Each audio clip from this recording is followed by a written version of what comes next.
What is the gene, gene क्या है। 10वीं में अलग डेफिनेशन होती है, इसकी 12 में अलग डेफिनेशन होती है। हर क्लास में लगभग इसकी डेफिनेशन बदलती सी नज़र आती है। कभी लिखा जाता है डीएनए में जीन होते हैं, कभी आ जाता है क्रोमोसोम के ऊपर जीन होते हैं, कभी आ जाता है क्रोमोसोम में जीन होते हैं। तो कन्फ्यूज हो जाते हैं लड़के, कैसे जीन को समझें। इस लेक्चर में हम अच्छे से जानेंगे। तो सबसे पहले 10वीं की एक बार आपने बच्चेपन में डेफिनेशन पढ़ी होगी 10वीं क्लास में।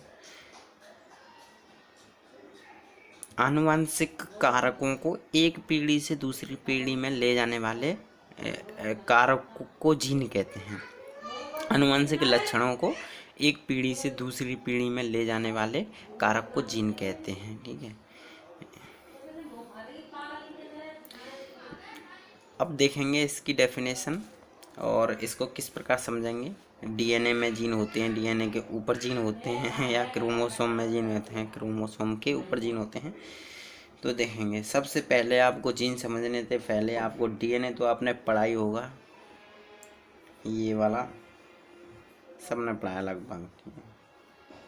आप जानते होंगे जब आपने डीएनए पढ़ना है तभी आप जीन पढ़ने आए। तो ये डीएनए होगा। ठीक, अगर मैं इस डीएनए को बांध दूँ, इसको आपने 2.2 मीटर डीएनए की लंबाई पड़ी होगी। ठीक है, तो अब अगर मैं इस डीएनए को बांध दूँ, ठीक है, 2.2 मीटर का डीएनए एक 10 से 50 माइक्रोमीटर सेल के अंदर नहीं आ सकता। ठीक है, कैसे आ जाएगा फिर 2.2 मीटर, ये माइक्रो में है और ये मीटर में है, कैसे करेंगे। तो इसको बांधना पड़ेगा। किस प्रकार बांधेंगे इसको, मान लो हमने इसको बांध दिया है क्रोमोसोम के रूप में। क्रोमोसोम क्या है, इसको डीएनए को मान लो ये पूरा क्रोमोसोम हुआ, आपने पढ़ा होगा क्रोमोसोम, आपने पढ़े ही होंगे।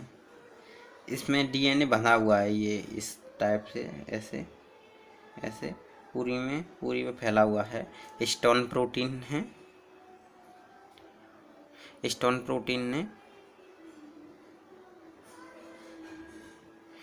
प्रोटीन ने इसे बांधे हुए है, ये पूरी में है डीएनए। ये क्रोमोसोम हुआ,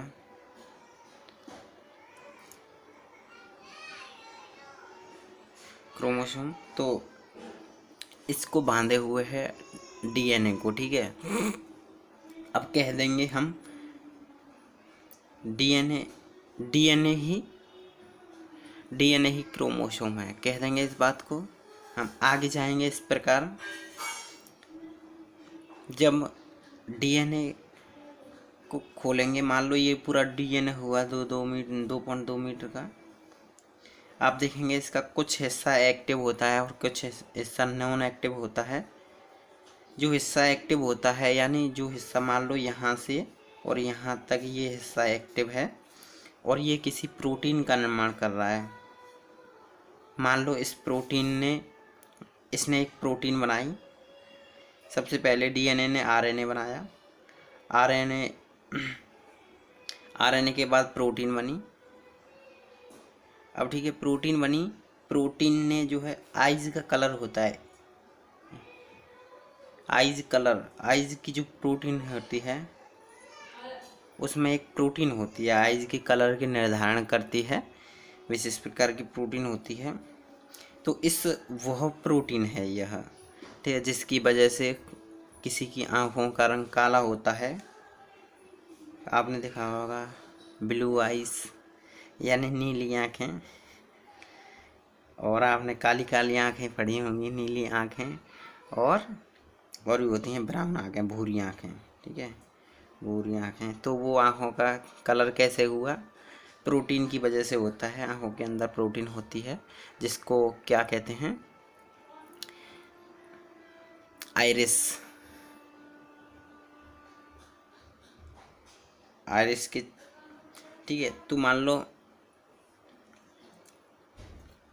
परितारिका, हिंदी में परितारिका कहते हैं इसको। डीएनए ही क्रोमोसोम है, क्रोमोसोम ही डीएनए है और डीएनए ही जीन है। जीन जीन है, ठीक है, जीन मतलब जीन है। सब पूरा डीएनए जीन नहीं है, ये बात ध्यान रखेंगे।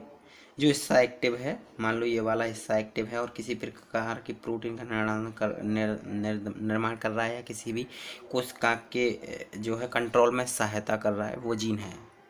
तो आप समझ ही गए होंगे किस प्रकार जीन है।